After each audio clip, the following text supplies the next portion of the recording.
Mana lagi Raja Surabaya, Raja Pontianak, dan selamat bergabung yang baru launching Raja Bogor dan Raja Palu, juga Raja Surabaya. Para pendengar radio Al-Bayan di Cianjur, Radio Tarbiyah Sunnah Bandung hampir terlupakan. Radio 1 Lombok, Radio Amuba di Pangkal Pinang, Radio Hidayah di Pekanbaru, Radio Ray di Padang, pemirsa Roja TV, pemirsa Hasil TV, pemirsa Surau TV, pemirsa Aila TV, dan para pemirsa melalui streaming YouTube ataupun Facebook. Di mana saja Anda berada, alhamdulillah kita kembali berjumpa untuk melanjutkan kajian tentang wanita muslimah. Kita sudah menjelaskan beberapa penyebab dari timbulnya fitnah karena para wanita. Poin terakhir, penyebab terakhir adalah taklid kepada madhab. Kita teruskan. Penyebab yang ke-8 dari banyaknya para wanita terjerumus ke dalam kemaksiatan dan penyimpangan adalah istisgharu tilkal mukhalafat wa tahawunu biha. Menganggap ringan penyimpangan tersebut, menganggap kecil terhadap kesalahan tersebut. Di antara penyebab terjerumusnya wanita ke dalam penyimpangan tersebut dan penyebab tersebarnya sufur atau membuka aurat yang dilakukan oleh para wanita adalah karena menganggap enteng terhadap dosa tersebut. Dan ini merupakan dosa lain selain dosa penyimpangan tersebut. Jadi dalam perbuatan dosa ada dua jenis dosa. Pertama, perbuatan dosa itu sendiri. Kedua, menganggap enteng terhadap dosa tersebut. Karena apa? Karena siapa orang yang menganggap kecil sebuah dosa, maka dosa kecil pun akan berubah menjadi dosa besar. Berkata Al-Imam Ibnu Qayyim rahimahullahu ta'ala yang beliau terangkan dalam kitab Madarijus Salikin. Kata beliau, qad yuqtaranu bis-saghirah min qillatil haya wa adamil mubalah wa tarkil khawf wal istihanati biha ma yulhiquha bil kabair bal yaj'aluha fi a'la ratabiha. Kata Imam Ibnu Qayyim, kadang-kadang dosa kecil itu dilakukan disertai dengan sedikitnya rasa malu. Bahkan nggak ada perasaan malu berbuat dosa itu dan tidak peduli terhadap dosa tersebut.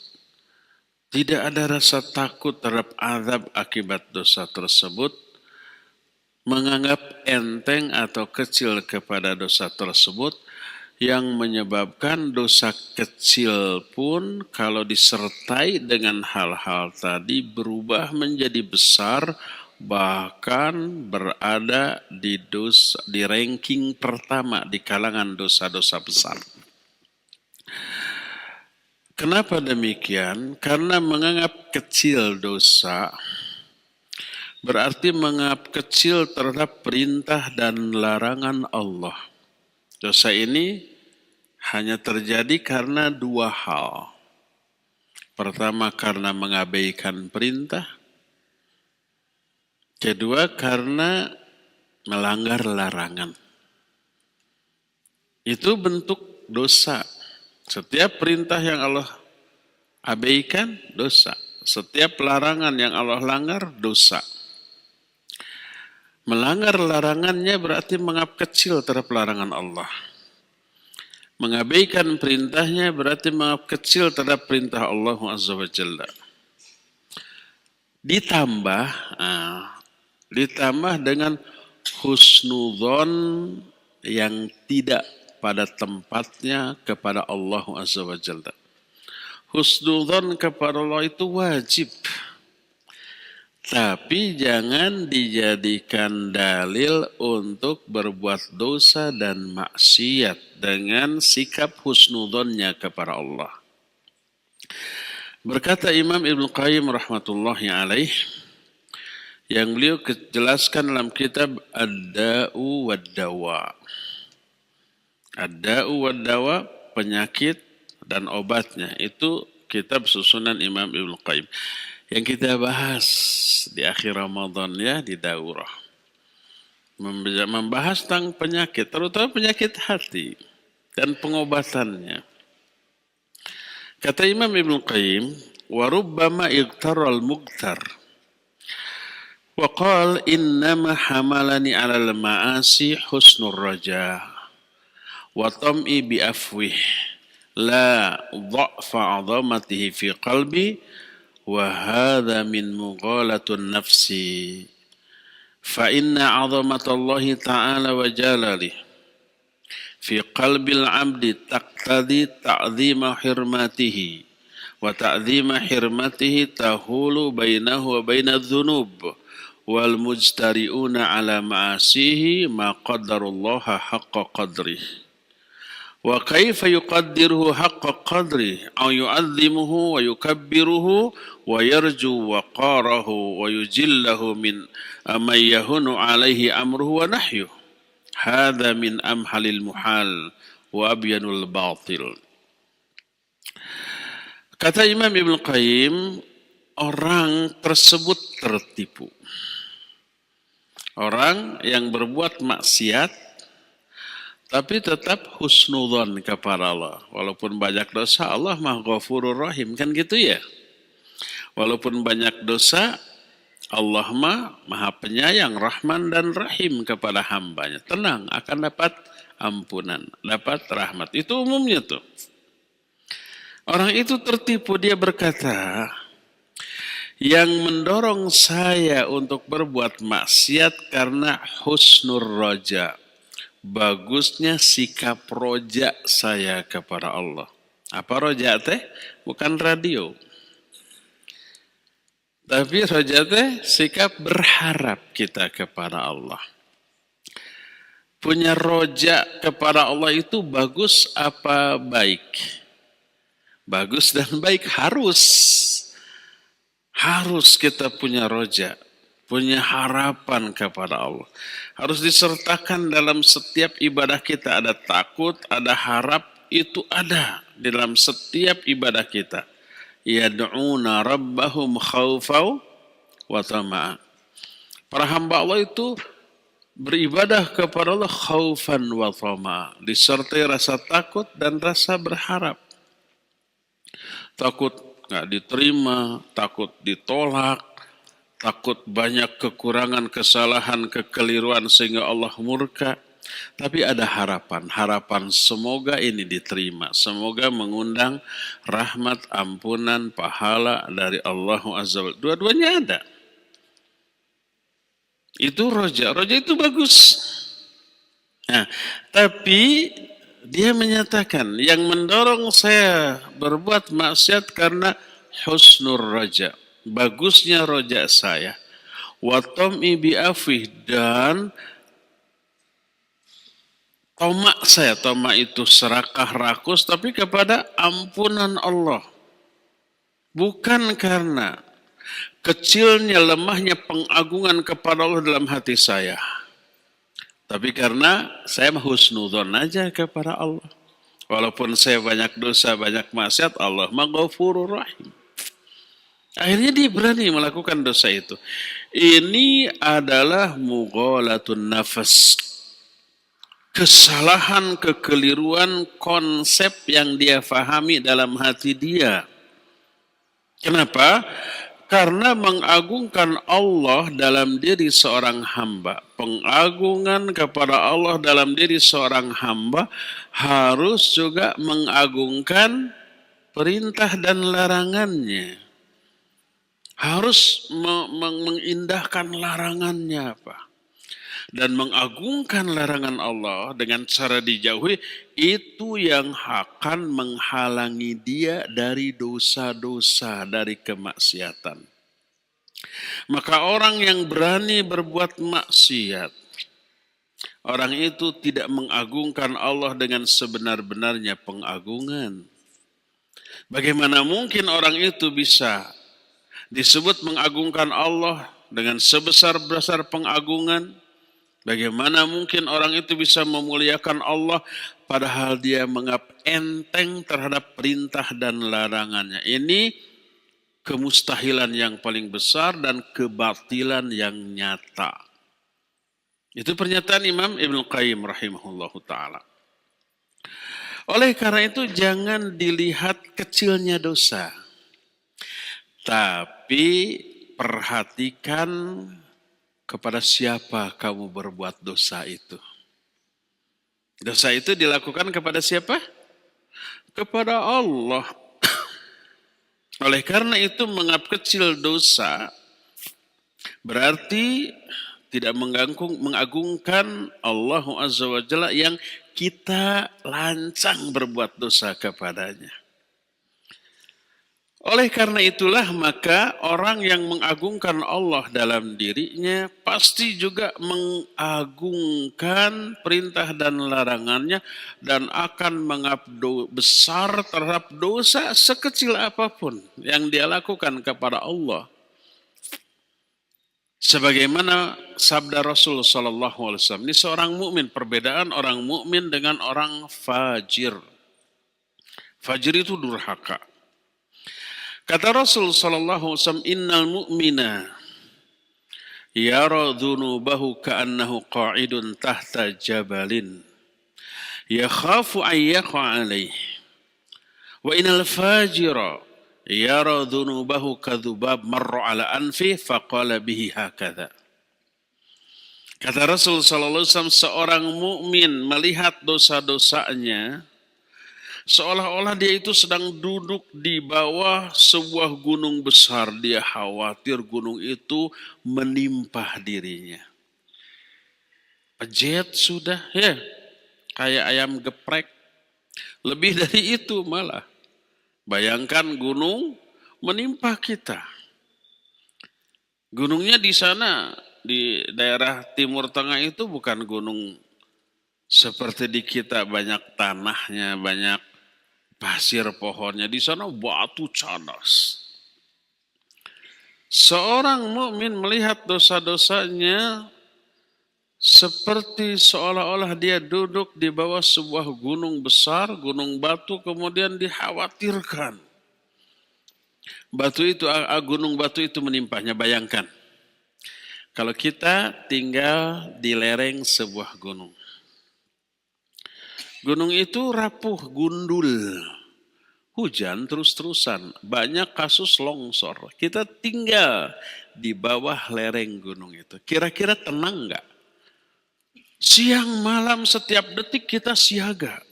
Khawatir terjadi longsor lalu menimpa rumahnya, terkubur hidup-hidup. Tegang, takut ya. Begitulah perasaan seorang mukmin terhadap dosa-dosanya.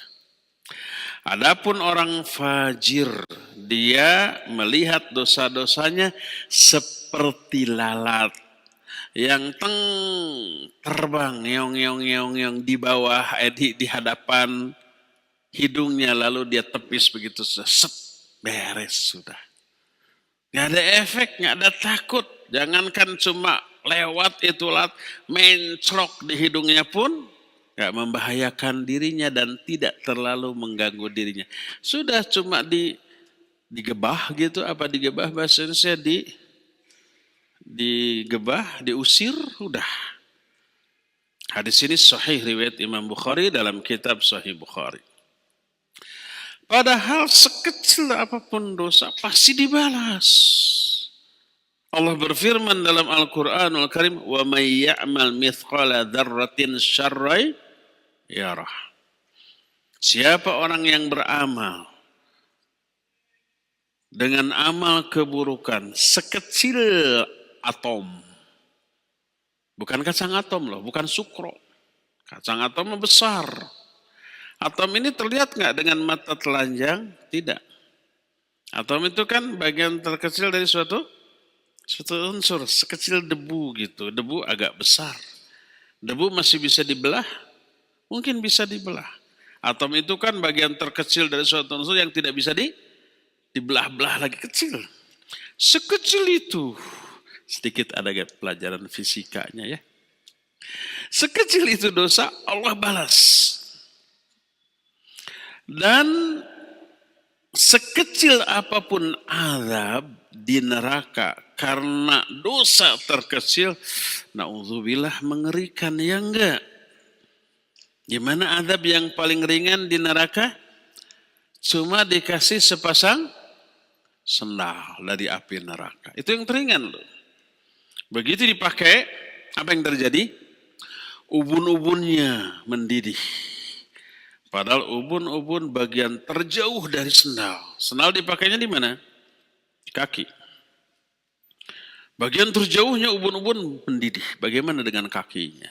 Pinggulnya, badannya. Lebih parah lagi daripada itu. Oleh karena itulah masa musibah besar yang dilakukan oleh manusia adalah tasahul. Menganggap enteng terhadap perkara-perkara yang dilarang. Perkara-perkara yang bisa mengundang murka dan azab Allah Azza wa Jalla. Ya.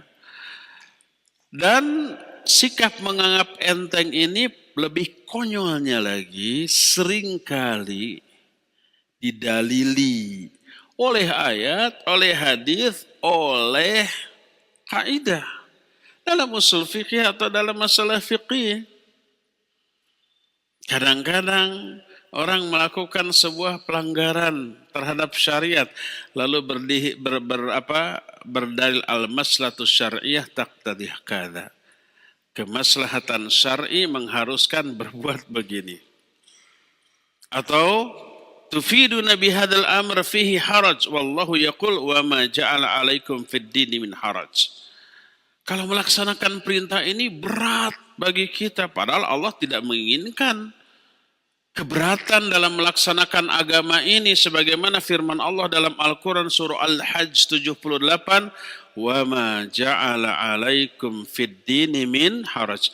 Allah tidak pernah menjadikan agama ini bagi kalian sebagai sesuatu yang memberatkan kalian. Ini terlalu berat. Karena Allah gak menyukai keberatan. Makanya gak apa-apa. Ini yang lebih maslahat. Lalu lahir kaidah. Kaidahnya benar.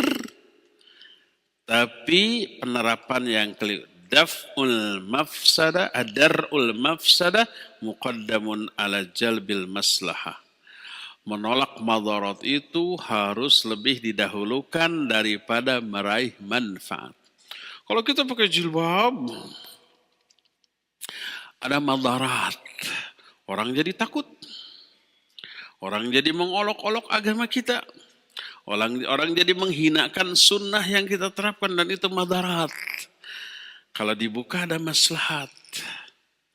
Maka dar'ul mafsadat muqaddamun ala jalbil maslahah. Diterapkan kaidah itu. Kalau kita pakai jenggot, kalau kita cingkrang, lahir madarat, dituduh teroris, tukang ngebom, dituduh wahabi, dituduh apa lagi? Macam-macam tuduhan, ya. Dan itu madarat. Tapi kalau kita dicukur semuanya, lebih ganteng.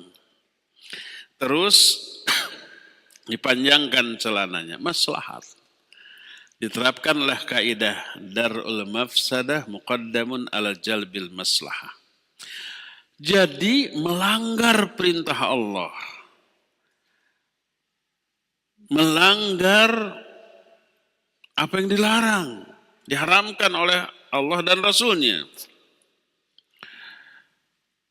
Didalili oleh dalil.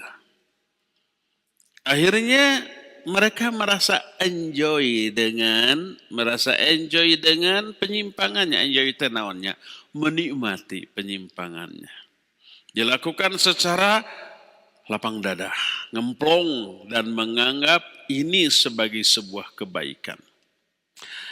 Dan tentu saja ini adalah termasuk salah satu di antara bukti nyata dari jebakan setan laknatullahi alaih. Imam Ibnu Katsir rahmatullahi alaih menukil sebuah riwayat. Nabi SAW bersabda, qala iblis. Iblis berkata, ahlaktun nas bidzunub wa ahlakuni bila ilaha illallah wal istighfar. Aku akan hancurkan, aku akan binasakan manusia dengan dosa-dosa.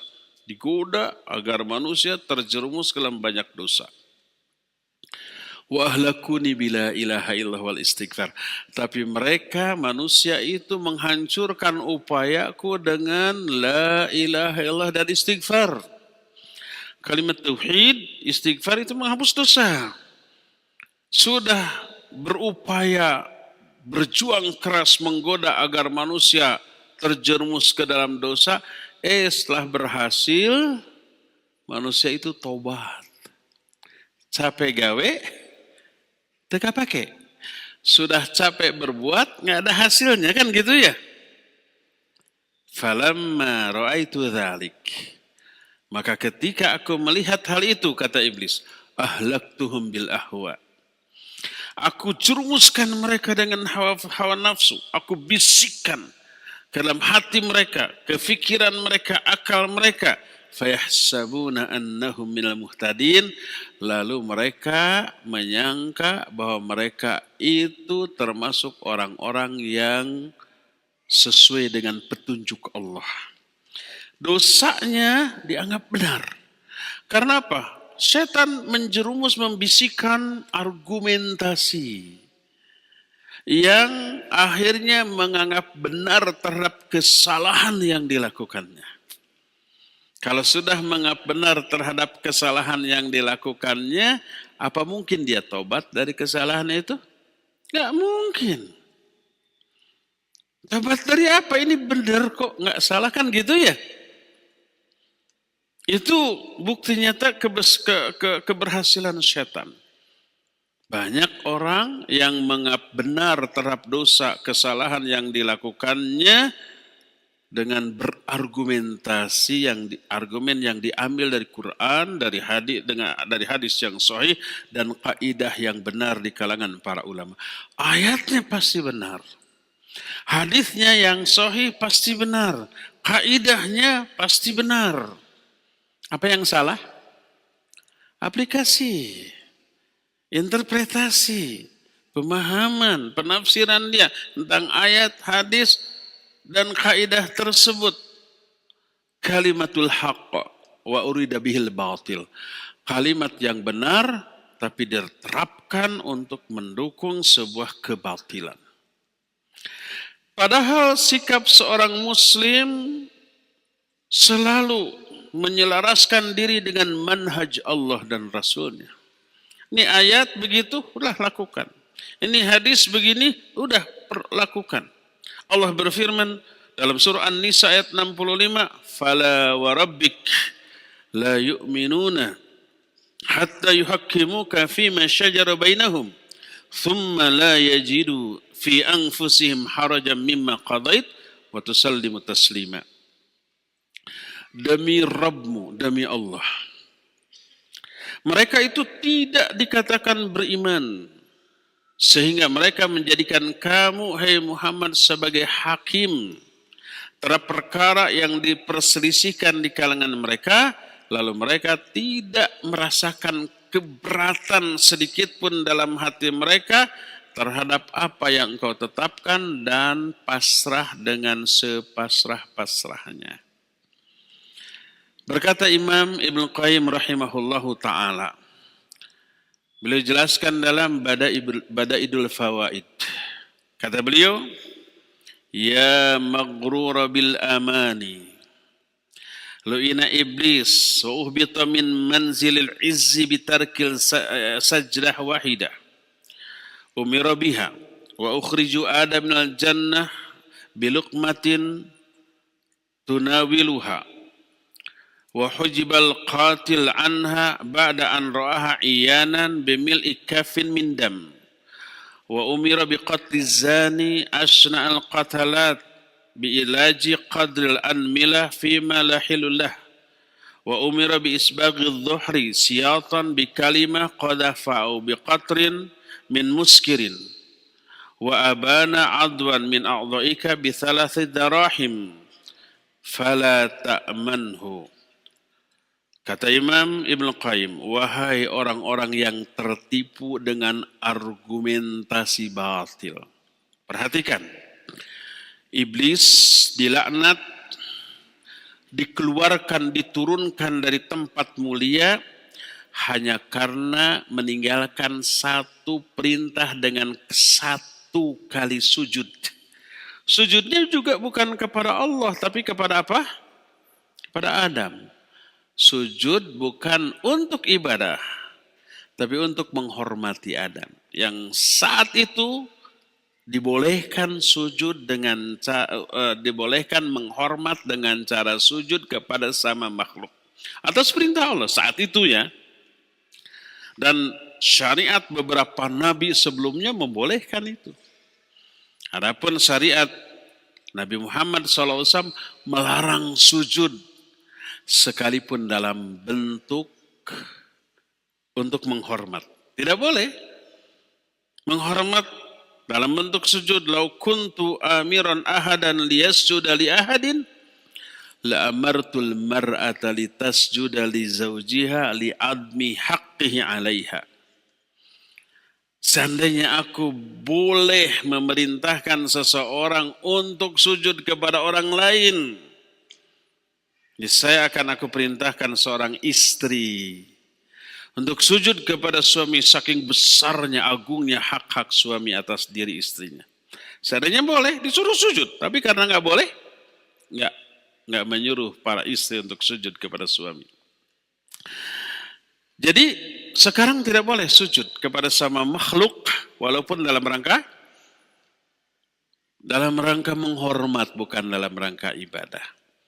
Maka siapa orang yang sujud kepada sama makhluk dalam rangka ibadah, dia syirik, dia musyrik. Siapa orang yang sujud kepada orang lain dalam rangka menghormat, dia maksiat. Tetap dua-duanya terlarang. Hanya kadar dosanya beda.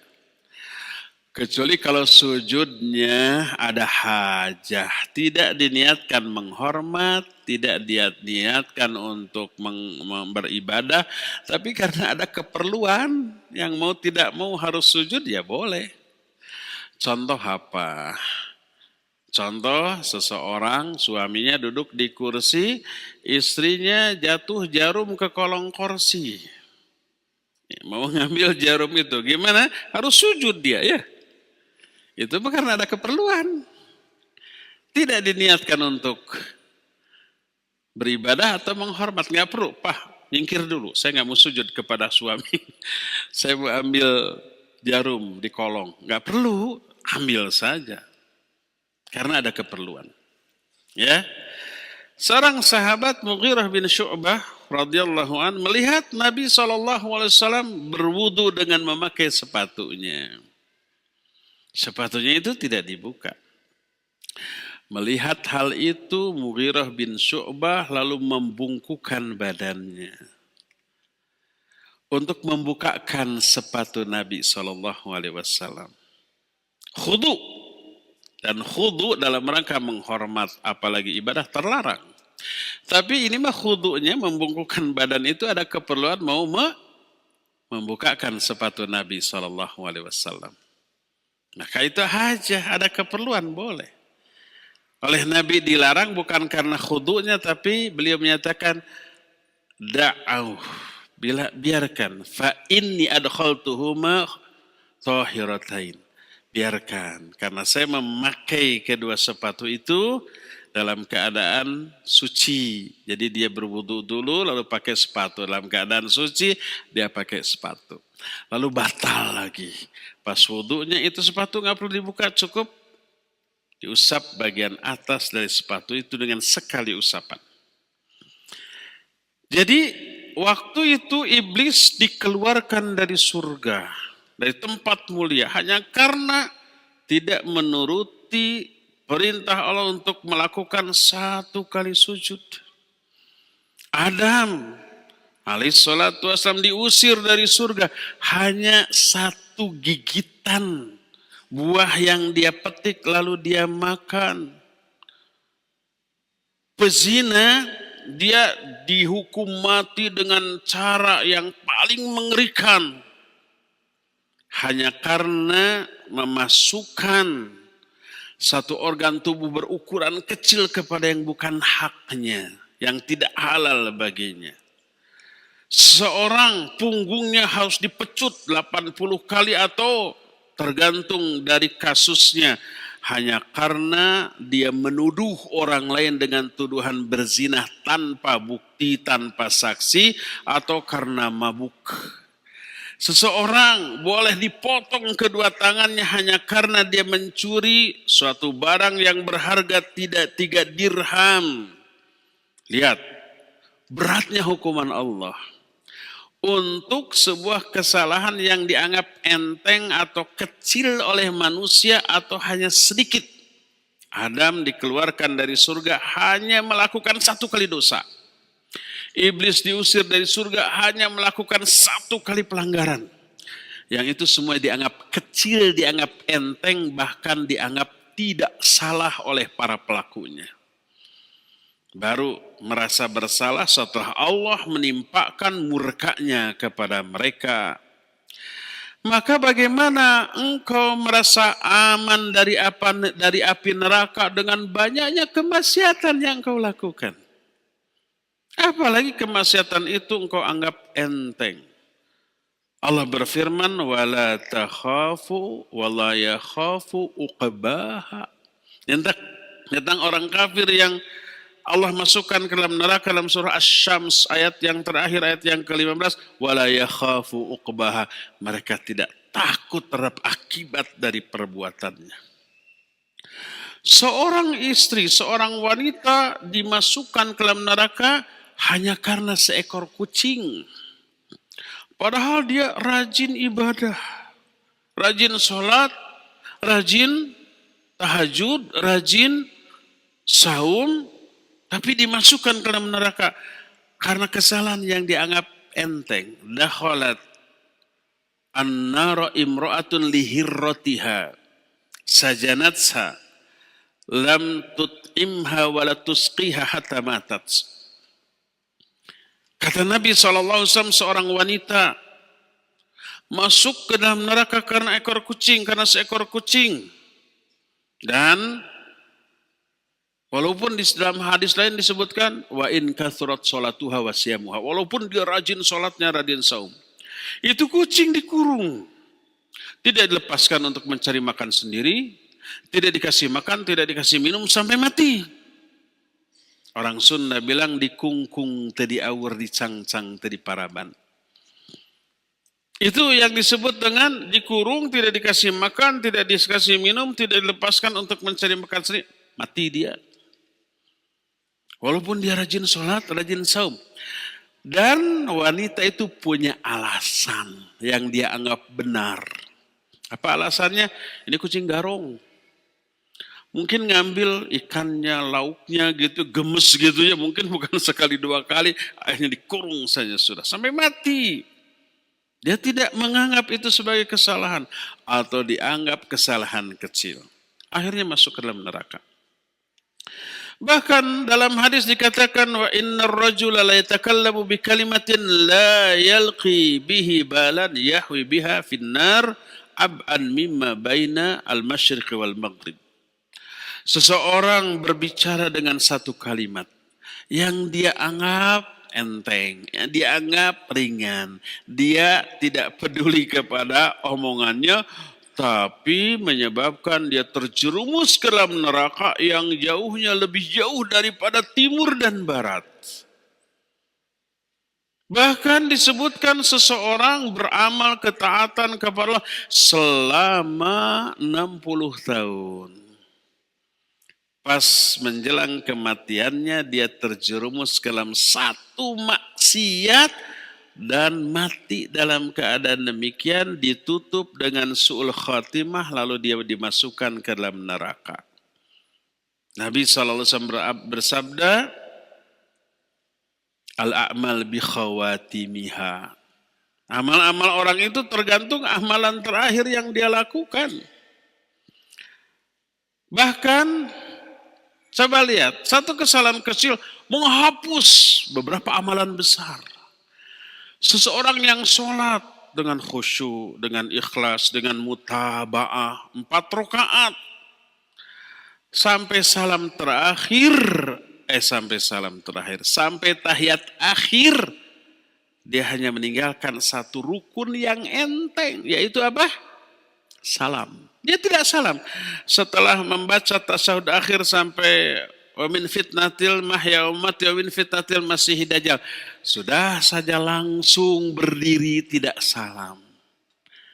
Hanya meninggalkan satu amalan enteng ringan, yaitu salam. Salam itu capek apa tidak? Tidak. Enteng apa berat? Super enteng. Nggak perlu tenaga. Kecuali kecil sekali. Nggak perlu pulsa, nggak perlu kuota, nggak perlu biaya. Nggak perlu ngos-ngosan, nggak perlu tipe bergeg, tipe pereket. Begitu tahiyat akhir, sudah. Langsung dia berdiri, langsung dia pergi. Satu amalan enteng yaitu salam, yang tidak dilakukan menghapus, membatalkan seluruh sholat dari awal dia. Demikian juga saum. Dari mulai adzan subuh kita berhenti makan minum syahwat. Pas beberapa menit atau 1 menit menjelang adzan maghrib, dia makan, dia minum. Dengan mengetahui bahwa itu belum waktu maghrib. Disengaja dan meyakini batalnya. Lapar, haus, lemes yang dia lakukan sejak apa? Sejak subuh. Terhapus semuanya. Oleh 1 menit terakhir yang dia lakukan berupa makan dan minum. Demikian juga umpamanya tawaf. Berapa putaran? 7 putaran. Pas putaran ke-7, yang harusnya dia selesaikan sampai pojok yang ada Hajar Aswadnya, dia hanya sampai Ruknul Yamani lalu keluar dari tempat tawaf. Batal 7 putaran tawafnya itu. Lihat, amalan yang banyak dan melelahkan terhapus hanya karena meninggalkan satu amalan ringan. Oleh karena itulah maka jangan anggap enteng satu pelanggaran. Seringkali satu pelanggaran yang dianggap enteng menghapus sekian banyak pahala, sekian banyak kebaikan.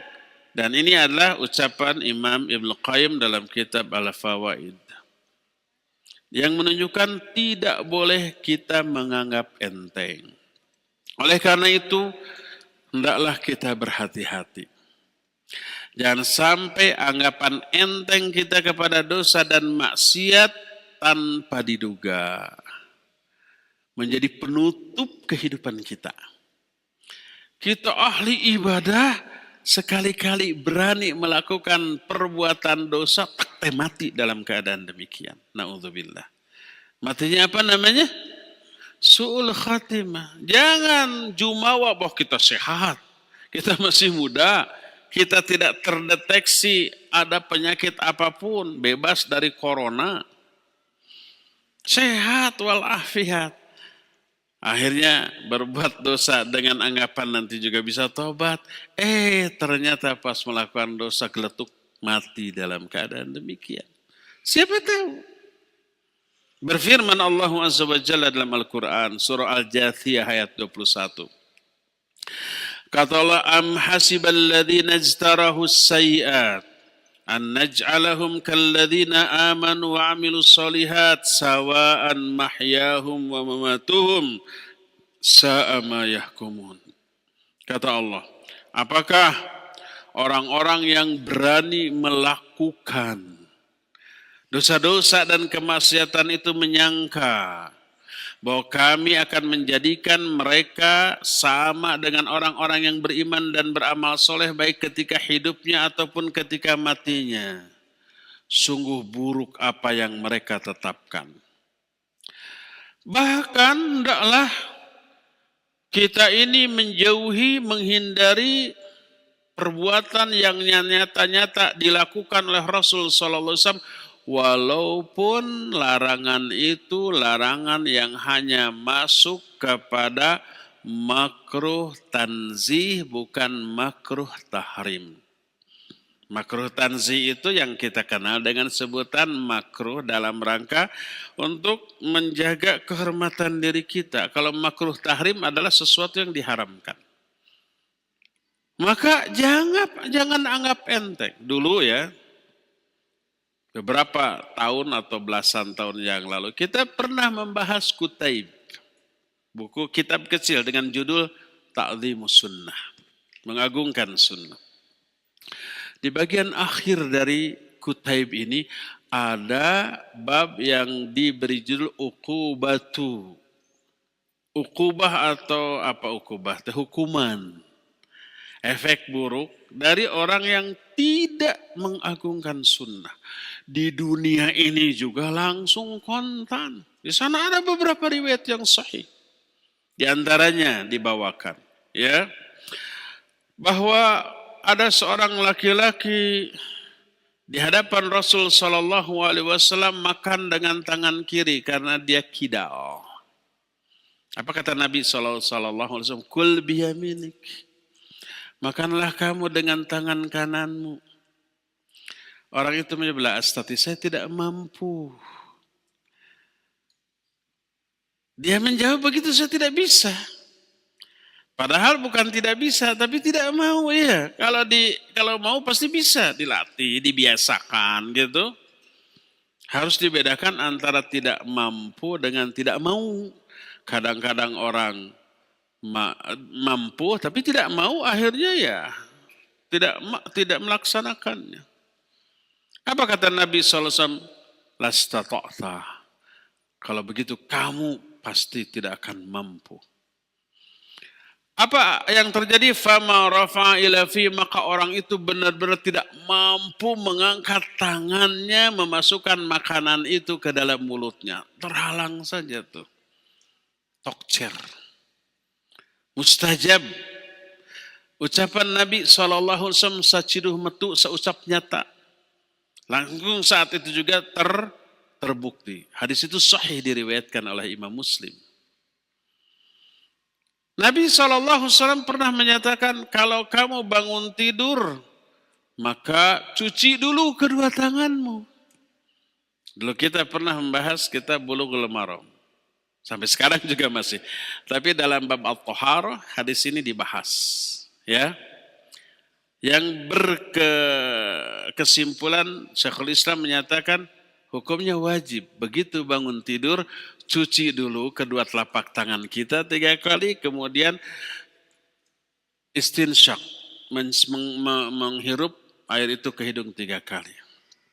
Karena sungguhnya setan itu bermalam di kedua lubang hidung kita tuh. Sebelum makan, minum atau apapun, cuci dulu. Lah kata Nabi SAW, li'annaka la tadri aina batat yaduk. Karena kamu tidak tahu di mana kedua tangan kamu ini kamu letakkan ketika tidur. Ada seorang berkata, kalau saya mah tahu selama tidur di mana kedua tangan saya diletakkan. Ya nggak perlu dicuci. Menentang sabda Nabi SAW. Padahal itu perintah yang didasarkan pada wahyu.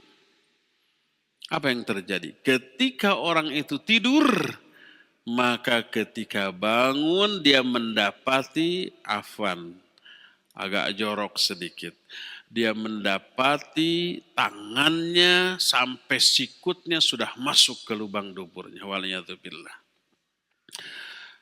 Itu karena mengabaikan sunnah Nabi SAW. Pernah kan saya cerita, ini saya kutip dari kitab Al-Qaul Mubin fi Akhtail Musallin Syekh Masyhur Hasan Salman. Tentang kesalahan orang ketika melakukan sholat berjamaah, kesalahan makmum yaitu menyamai imam atau mendahului imam. Dalam gerakan-gerakan sholat Nabi SAW melarang jangan kalian dahului.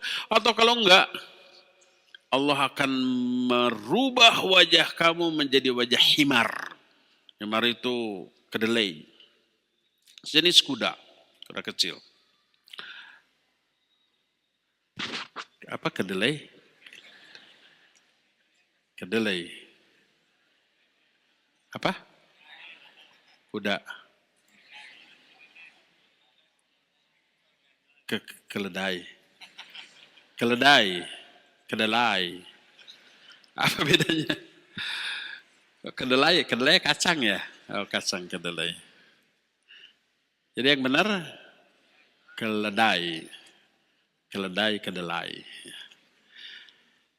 Atau kamu akan dirubah wajahmu menjadi wajah keledai. Ada satu riwayat yang dinukil oleh Syekh Masyhur Hasan Salman. Ada seorang alim, orang ulama. Ilmunya luar biasa, Masya Allah. Banyak jamaahnya yang hadir. Tapi anehnya setiap ngajar selalu menutupi wajahnya dengan imamah. Dengan apa imamah itu yang kain yang di Pak Haji apa? Sorban. Ditutupkan. Sehingga muridnya nggak tahu wajahnya. Ada salah seorang yang penasaran. Diikuti sampai rumahnya. Minta izin masuk silakan. Izinkan. Saya mau tanya kenapa Anda selalu menutup wajah Anda? Boleh nggak saya melihat? Dia bilang kamu akan kaget. Enggak. Kamu janji tidak akan diberitahukan ke orang? Ya, dibukalah. Dan terkejut. Wajahnya mirip wajah apa tadi? L dulu, D dulu. L, keledai. Lalu dia cerita. Ditutup lagi. Dulu saya orang yang mengabaikan sunnah. Ketika sedang dibahas hadis Nabi SAW, jangan kalian mendahului imam. Atau kalau enggak, Allah akan merubah wajahmu menjadi wajah keledai. Aku enggak percaya, sengaja aku siap imam. Sudah ketika sholat mendahului imam, begitu pulang seluruh keluargaku menjerit. Mengusir aku. Kenapa? Siapa kamu? Ternyata wajahku berubah menjadi wajah keledai. Dan sejak saat itu aku bertobat, menangis atas kekeliruan kesalahanku. Allah langsung mengadabku di dunia ini juga. Lalu dia belajar ilmu, belajar sampai menjadi seorang alim dan mengajar. Makanya aku tutup wajahku sampai sekarang.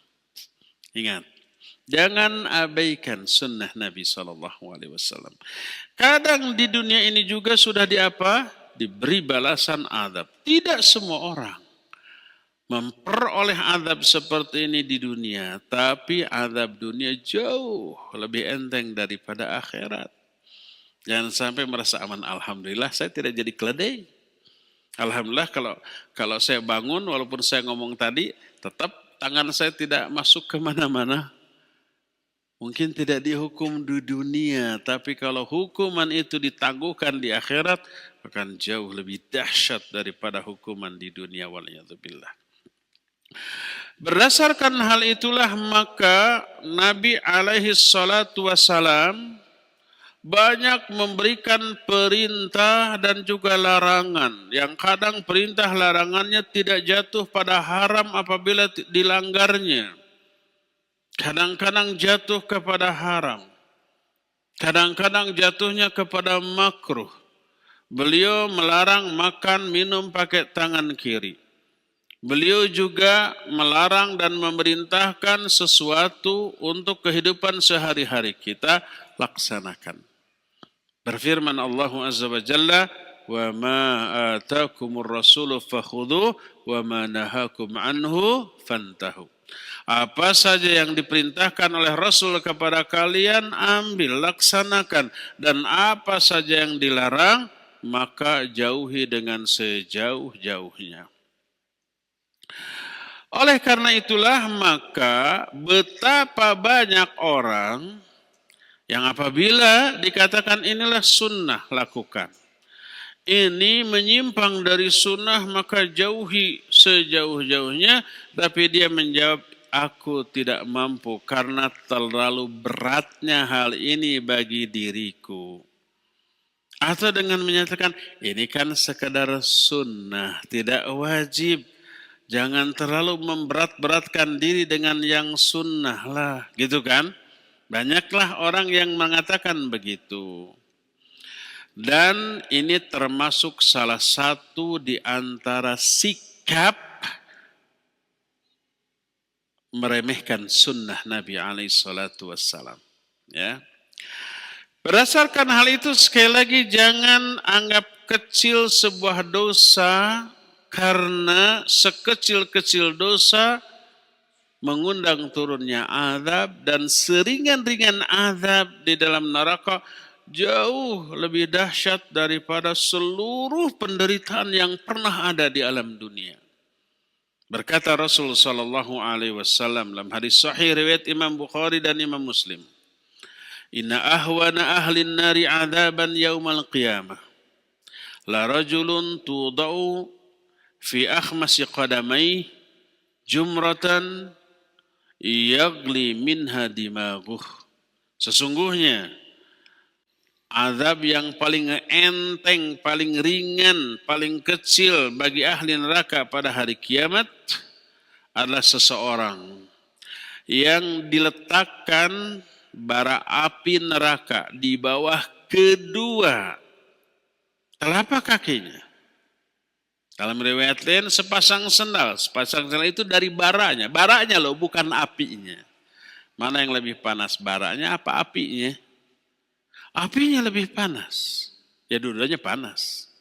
Tapi kadar panas api lebih tinggi daripada baranya. Ini hanya bara api, tidak menyala kan ya. Tapi masih ada kandungan apinya. Maka diletakkan bara api di kedua telapak kakinya. Maka dengan itu mendidihlah otak orang tersebut di kepalanya. Ini apa? Sekecil-kecil dan seenteng-enteng azab di neraka. Oleh karena itu, anggaplah itu dosa kecil. Tapi sekecil-kecil dosa mengundang turunnya azab, dan seenteng-enteng azab untuk sekecil-kecil dosa adalah diberinya bara api di bawah kedua telapak kaki. Dengan hal itu mendidihlah otak orang itu di dalam neraka. Bagaimana dengan azab yang jauh lebih besar lagi daripada itu? Tentu saja jauh lebih membuat menderita orang tersebut. Ya. Berdasarkan hal itulah maka jangan anggap enteng dosa. Jangan anggap kecil dosa. Jangan anggap bahwa dosa tersebut tidak akan berpengaruh apa-apa terhadap dirinya, tapi perhatikan kepada siapa dosa itu kalian lakukan dan sedahsyat apa azab yang akan kalian terima akibat dosa yang kalian anggap enteng tadi. Maka kalau kita perhatikan banyak wanita-wanita yang terjerumus ke dalam dosa-dosa maksiat tanpa menyadari betapa besar ancaman yang Allah terapkan untuk dirinya. Berupa apa? Dijauhkannya dia dan diharamkannya dia dari masuk ke dalam surga. Dilaknatnya dalam arti diusir, dijauhkan dari rahmat Allah Subhanahu wa taala. Sebagaimana pernah kita bahas, ancaman bagi nisaun ariyatun kasiyatun, wanita-wanita yang berpakaian tetapi telanjang. Wanita-wanita yang penampilannya menyerupai kaum laki-laki. Wanita-wanita yang merubah-rubah ciptaan Allah di dalam dirinya. Dan ini nyata terjadi. Ada yang alisnya dikeruk, kemudian membuat alis baru.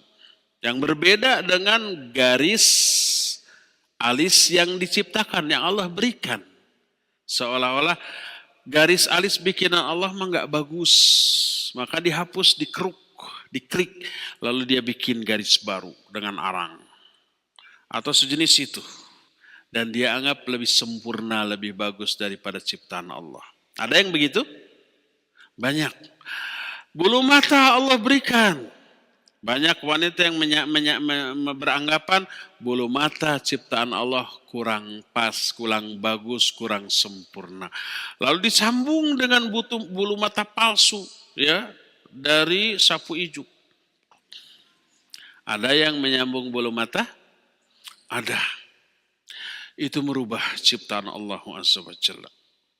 Mata yang sudah Allah berikan dengan warna yang serasi dengan kita, dan itu sebaik-baik pemberian Allah Azza wa Jalla. Warnanya, warna yang cocok untuk kita ya sesuai dengan warna kulit kita lah, ya. Mata yang hitamnya hitam atau sedikit coklat, yang putihnya putih. Ada orang nggak merubah warna biji matanya dengan memakai apa? Softland, dengan warna yang berbeda dengan yang Allah ciptakan, yang Allah berikan. Kelihatan jadi seperti boneka, ya enggak? Tidak alami lagi. Setiap orang yang melihat, ini orang Indonesia, kulitnya hitam, borontok, tapi kok si matanya biru gitu. Pasti ini palsu. Orang juga tahu itu, ya. Itu sama dengan merubah dari ciptaan Allah Subhanahu wa ta'ala. Termasuk penampilan yang menyerupai penampilan khas orang-orang kafir. Semuanya terancam dengan ancaman yang dahsyat luar biasa. Sampai Nabi SAW menyatakan, sinfani min ahlin nar lam arahuma. Dua golongan manusia ahli neraka yang tidak pernah aku lihat. Nabi SAW tidak pernah melihat karena di zaman beliau hidup tidak ada dua golongan ini. Salah satunya adalah nisaun kasiyatun ariyatun mumilatun. Kata Nabi SAW, wanita yang berpakaian tapi telanjang. Ini sudah kita bahas, ya. Berkata Imam As-Sun'ani rahimahullahu ta'ala, yang beliau jelaskan dalam kitab Subulus Salam. Ini termasuk syarah Bulughul Maram. Idza tashabbaha bil kuffar fi zin wa taqada ay yakuna bidzalika mithlahu faqad kafar wa illam ya'taqid fa fihi khilafun bainal fuqaha minhum man qala yakfur wa huwa min dhahiril hadits wa minhum man qala la yakfur walakin yu'adzab. Kata Imam As-Sun'ani, ini bukan kata saya hanya menyampaikan.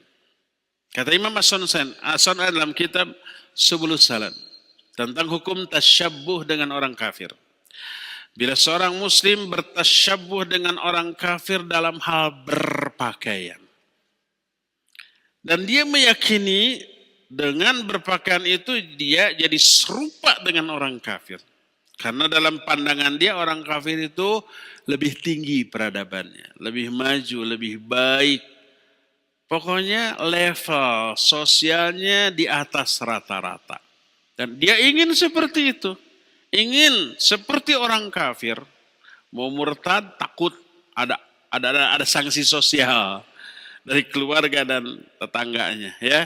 Makanya nggak mau murtad. Tapi penampilannya menunjukkan seperti orang kafir dan dia meyakini seperti itu, maka faqad kafar, sungguh orang ini telah kafir.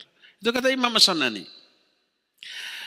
Fa illam ya'taqid, kalau dia tidak meyakini berpenampilan seperti orang kafir, fa fi khilafun bainal fuqaha, maka dalam hal ini ada ikhtilaf di kalangan para fuqaha. Di kalangan mereka ada yang menyatakan orang ini kufur dan inilah zahir dari hadis ini, dan di kalangan para fuqaha ada lagi yang tidak mengatakan kafir tapi dia pasti kena azab yang luar biasa dahsyatnya. Adapun wanita-wanita yang berpakaian tapi telanjang, pakaiannya tidak menutupi auratnya, atau menutupi auratnya tapi masih menampakkan bentuk lekuk tubuhnya, maka nyata-nyata haramnya berdasarkan nas hadis. Ada fatwa dari Lajnah Daimah, siapa orang yang menghalalkan perbuatan demikian, tidak merasa berdosa dengan mengumbar aurat, bahkan bangga dengan hal itu, sungguh orang itu telah kafir. Wanita-wanita yang sengaja membuka aurat dan tidak merasa berdosa dengan hal itu, bahkan bangga dengan penampilannya yang membuka aurat, orang itu telah murtad, keluar dari Islam. Tapi siapa yang berbuat begitu tapi meyakini dia dosa, maka dia tetap muslim, tapi muslim yang berdosa besar dan terkena dengan azab. Orang itu disebut la yadkhulnal jannah wa la yajidna rihaha, tidak akan masuk surga dan tidak akan mencium baunya surga. Sebagaimana dikemukakan dalam salah satu hadis, wa in labisa dzalikal libas ma'itiqadihinna tahrimuhu faqad irtakabna kabirah min kabairidz dzunub.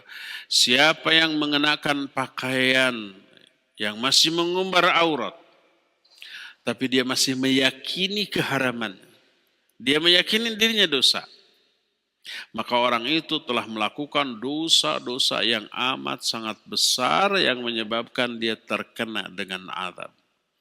Tapi dia tidak kufur. Orang yang berbuat dosa dan menganggap halal terhadap dosanya, bahkan bangga, orang itu kufur, keluar dari Islam. Tapi sebaliknya, orang yang berbuat dosa dan dia meyakini dia sudah melanggar larangan dan merasa berdosa, dia tetap muslim atau muslimah tapi yang berdosa besar. Bahkan orang yang meyakini halalnya sebuah perbuatan yang nyata-nyata haram, walaupun dia tidak melakukannya, maka dia sudah murtad, kufur, keluar dari Islam. Seperti orang yang menghalalkan berzina, padahal nyata itu haramnya. Yang penting suka sama suka, nggak ada yang dirugikan, bahkan saling menguntungkan, boleh. Seringan-ringan siksa di neraka hanya diberi sepasang sendal dari bara api neraka. Begitu dipakai, otaknya langsung mendidih saking amat sangat panasnya. Ya. Inilah kajian di sore hari ini dengan tema jangan anggap enteng dosa. Karena menganggap enteng dosa bisa menyebabkan kita tidak akan tobat dari dosa itu, tetap husnudzon. Ya, cukup sampai di sini. Insya Allah kita akan lanjutkan kajian ini 1 bulan yang akan datang. Dan kita masih punya sisa waktu untuk bertanya jawab. Wassallallahu ala nabiyina Muhammadin wa ala alihi wa ashabihi wasallam.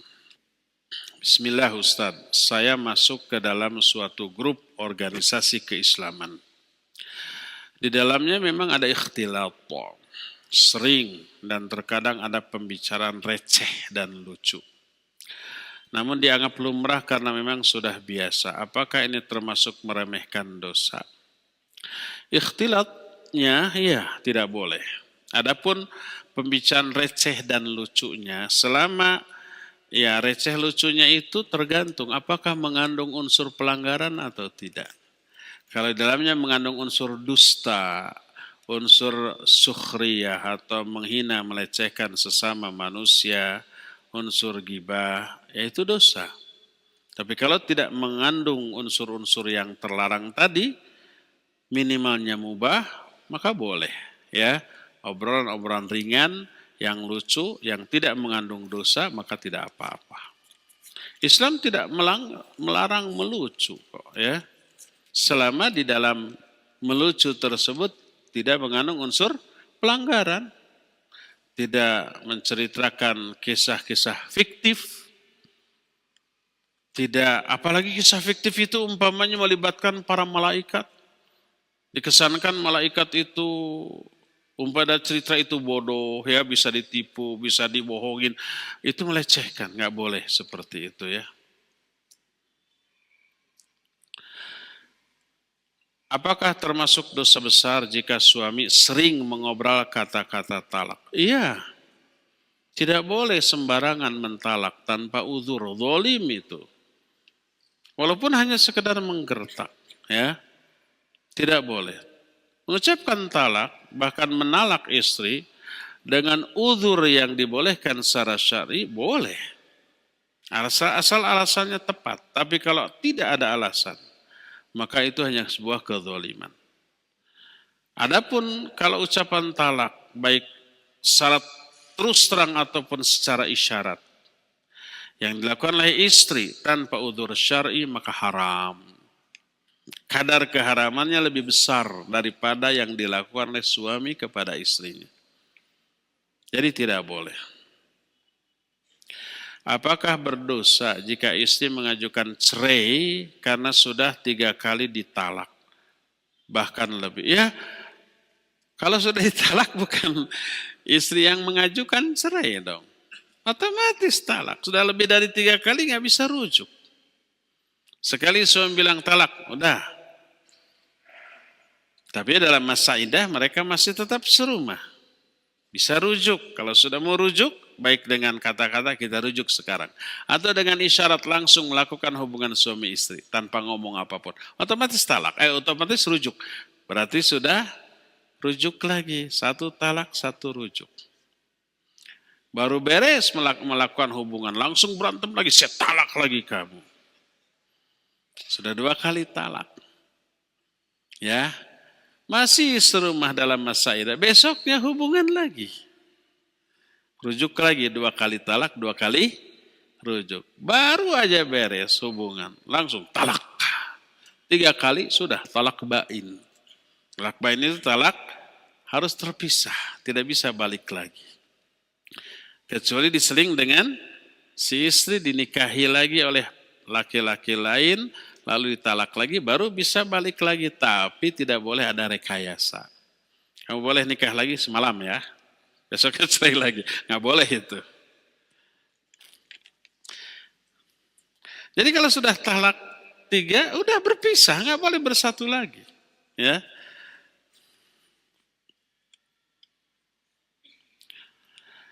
Kan sebentar lagi mau puasa, masih lama, 1,5 bulan lagi. Saya selalu puasa saya selalu sebelum puasa ada tradisi minta maaf. Apakah sebelum puasa minta maaf itu disyariatkan? Tidak disyariatkan. Boleh nggak meminta maaf?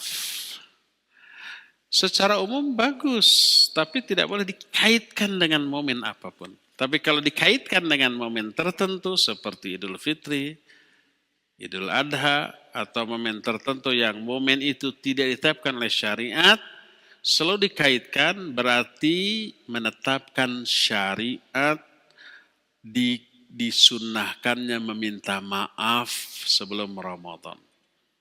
Berarti itu menambah syariat baru. Meminta maaf hukumnya bagus ya, secara umum.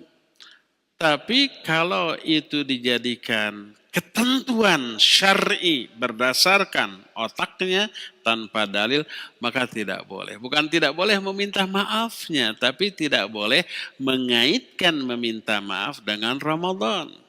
dengan Idul Fitri, dengan Idul Adha, atau dengan momen yang lainnya. Seperti itu.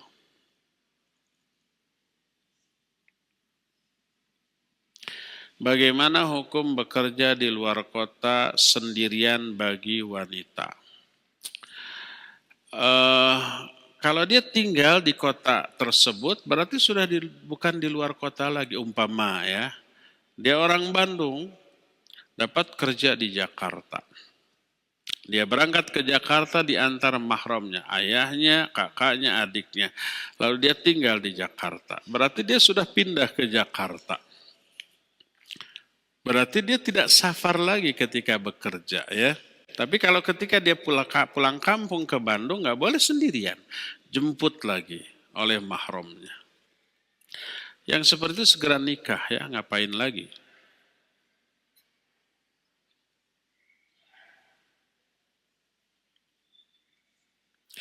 Bagaimana hukum seorang ayah yang melarang istrinya untuk tidak mengikuti pemahaman anak-anaknya.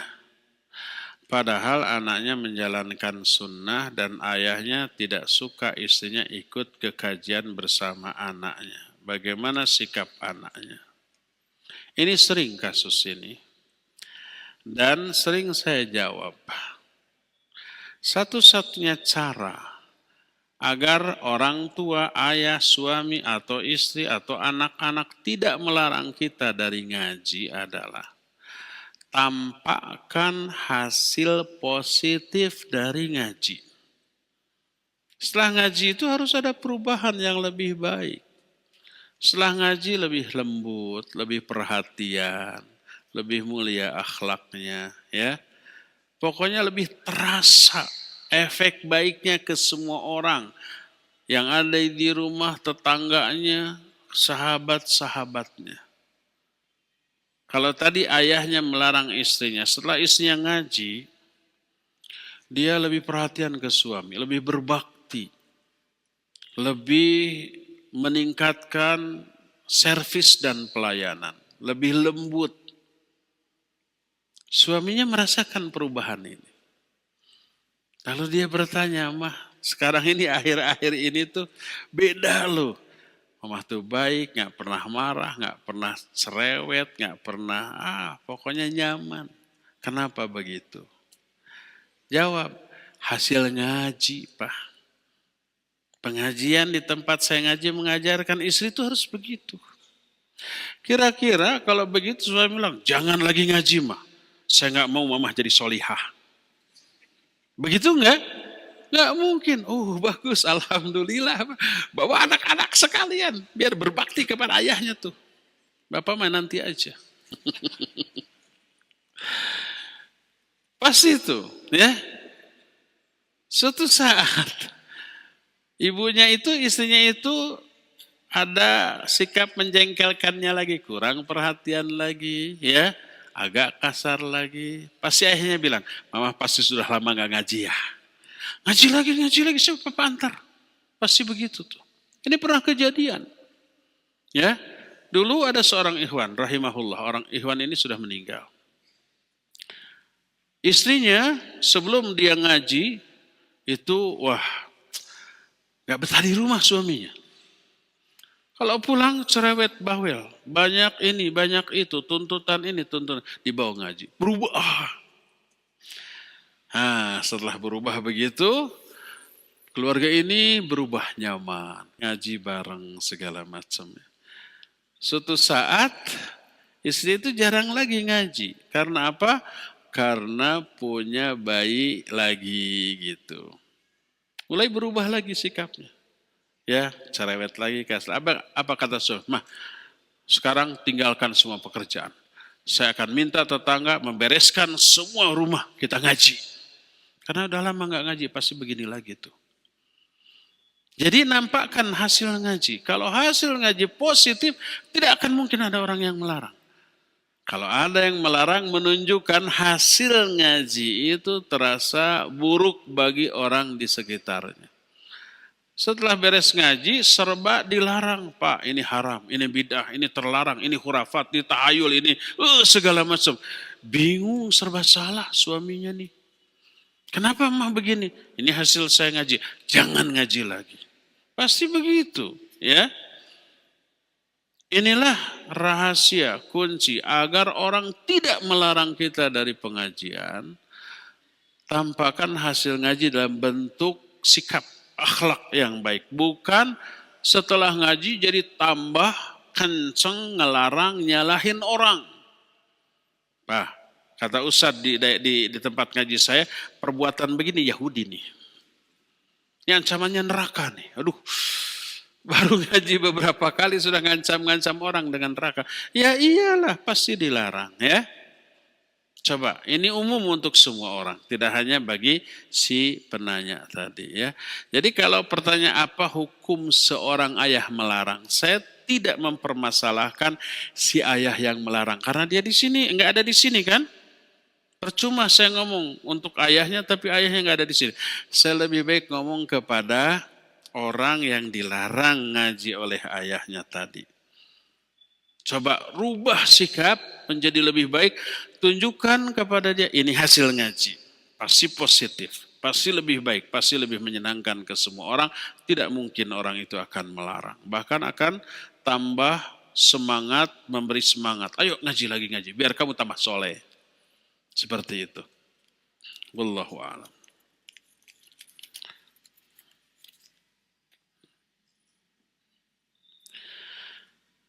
Berkaitan dengan tema, apakah duduk dengan bersender dengan satu tangan, duduk yang dilarang, apakah berdosa atau perkara yang makruh? Ya, naha Rasul sallallahu alaihi wasallam anil ittika. Nabi sallallahu alaihi wasallam melarang ittika ketika beberapa momen, termasuk makan atau minum. Apa makna ittika? Ittika adalah bersandar kepada tangan, salah satu tangan kiri. Ini yang terlarang. Adapun bersandar kepada tembok, kepada kursi, atau kekajian begini membawa tempat duduk khusus yang ada sandarannya ya. Kalau di Indonesia saya belum pernah melihat. Di Jakarta mungkin ada. Tapi kalau di Masjidil Haram, Masjid Nabawi, hasil duduk di majelis kajian para masyayikh karena lama 2 jam, minimal 1,5 jam, cangkel gitu. Orang banyak membawa alas kaki, alas duduk, ada sandarannya. Itu tidak terlarang, dibolehkan. Dulu kita pernah membahas adab-adab makan, atau pada minum, salah satu larangan makan minum sambil ittika. Ittika artinya menyandarkan badan ke salah satu di antara tangan. Adapun ke kedua tangan atau bersandar ke selain satu tangan, ke kursi, ke dinding, itu tidaklah terlarang ya.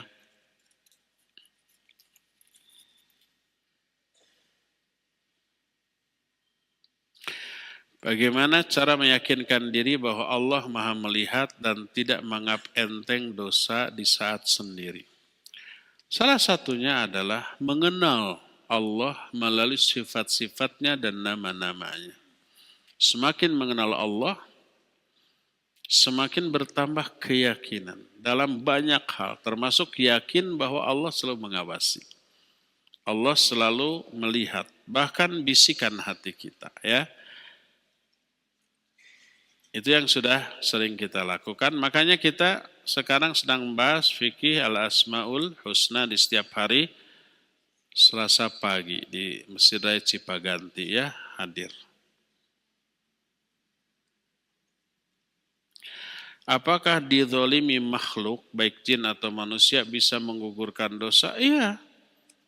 Oleh binatang? Iya. Bahkan tidak ada kezoliman orang lain, tapi kita menderita. Seperti kita jatuh karena kesalahan diri kita. Jalan sambil main HP. Di depan ada sumur, plus. Ada kezaliman makhluk di sana? Tidak ada. Kita aja yang lalai. Menderita enggak? Iya, menderita. Gugur nggak dosa kita? Gugur dosa kita. Semua penderitaan, bahkan penderitaan yang lahir dari ibadah, itu menggugurkan dosa. Seperti saum, ada penderitaan. Seperti haji dan umroh, ada penderitaan. Apalagi jihad fisabilillah, ada penderitaan. Ngaji gini ada penderitaan? Ada. Siapa yang tidak cangkel sekarang? Jangankan antum yang duduknya di tempat keras, nggak ada senderan. Saya aja yang ada nyender, ini agak empuk, dikit tapi empuknya. Ada penderitaan, cangkeng tuh, cangkel, panas gitu ya. Itu menggugurkan dosa. Jadi baik ada unsur kezaliman makhluk ataupun tidak, setiap penderitaan insya Allah menggugurkan dosa.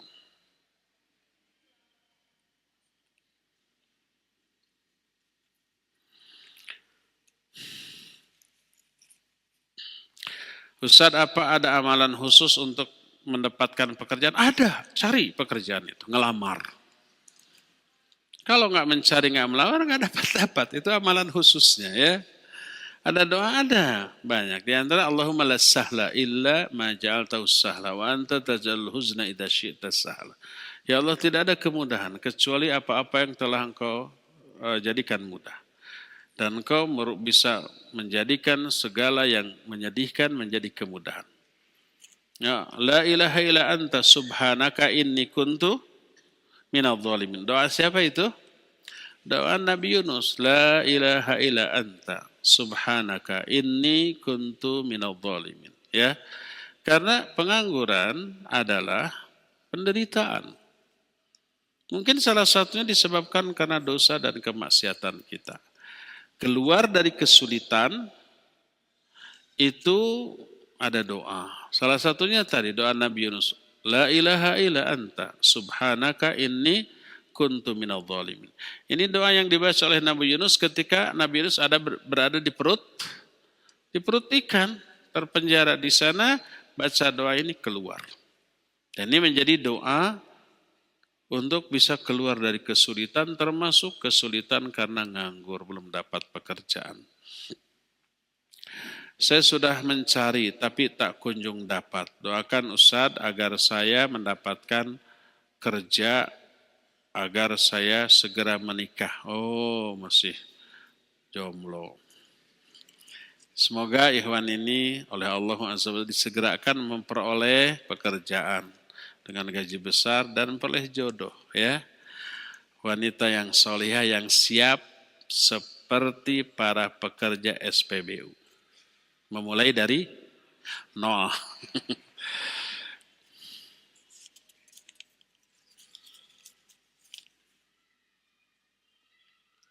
Terakhir ya. Ustadz, ibu saya sudah tua dan giginya hampir punah. Sudah tidak ada semuanya. Dan akhirnya ibu saya memakai gigi palsu. Apakah termasuk merubah ciptaan Allah? Tidak. Boleh nggak memakai gigi palsu? Kalau memakai gigi palsu untuk memperindah, bukan untuk mencegah kerusakan. Dia punya gigi, tapi kurang indah, kurang bagus, akhirnya dicopot satu-satu, dipasang gigi palsu yang bagus. Maka tidak boleh, haram. Itu merubah ciptaan Allah. Tapi kalau memakai gigi palsu dalam rangka untuk mencegah kerusakan, seperti satu copot, akhirnya dipakai gigi palsu. Kalau tidak dipakai gigi palsu, merusak gigi yang lain apa tidak? Iya. Akhirnya gigi yang kiri kanan dari yang copot itu nanti bisa saling mendekat. Jadi karehol semuanya. Ya, terus pertahanannya menjadi lemah, akhirnya copot. Yang bawahnya menjadi memanjang. Begitu tuh. Coba tanya ke dokter gigi. Ada dokter gigi di sini? Dentis, ada dentis? Ada. Kalau tidak ada, tanya. Setelah ini ke dokter gigi. Tanya, betul nggak dok? Insya Allah betul, sebab saya juga mendengar ini dari dokter gigi ya. Jadi memasang gigi palsu dalam rangka menghindari kerusakan yang lebih besar. Kerontokan gigi yang lebih parah. Boleh. Ada seorang yang murid Syekh Al-Albani rahimahullah suka hadir di majelis pengajian Syekh Al-Albani. Orang itu mau bertanya tentang hukum memakai gigi palsu. Tapi nggak keburu azan. Akhirnya sholat. Pas ketika mau wudhu, aku melihat Syekh Al-Albani mencopot gigi palsunya. Kemudian beliau berwudhu. Nggak jadi nanya. Ini menunjukkan apa? Boleh ya, dibolehkan. Terakhir,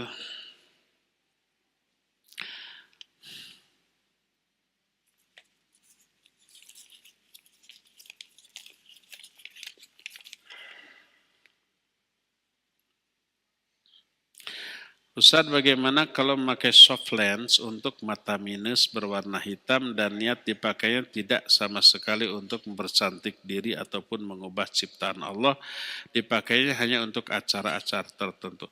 Iya, asal sewarna aja dengan warna mata kita ya. Jangan sampai warna mata kita hitam lalu agar dianggap berdarah biru, memakai softland yang biru, yang berbeda dengan warna softland kita, warna mata kita ya. Boleh, kadang-kadang memakai kacamata madarat. Madaratnya pas minum kopi, set, jadi berembun matanya ya, kacamatanya. Ada yang begitu? Ada, gitu ya. Atau berbekas karena sakit di sini di hidungnya. Akhirnya pakai softland. Tidak terlarang memakai softland selama apa? Warnanya sama dengan warna mata kita. Jangan sampai tidak membutuhkan softland tapi gaya-gayaan.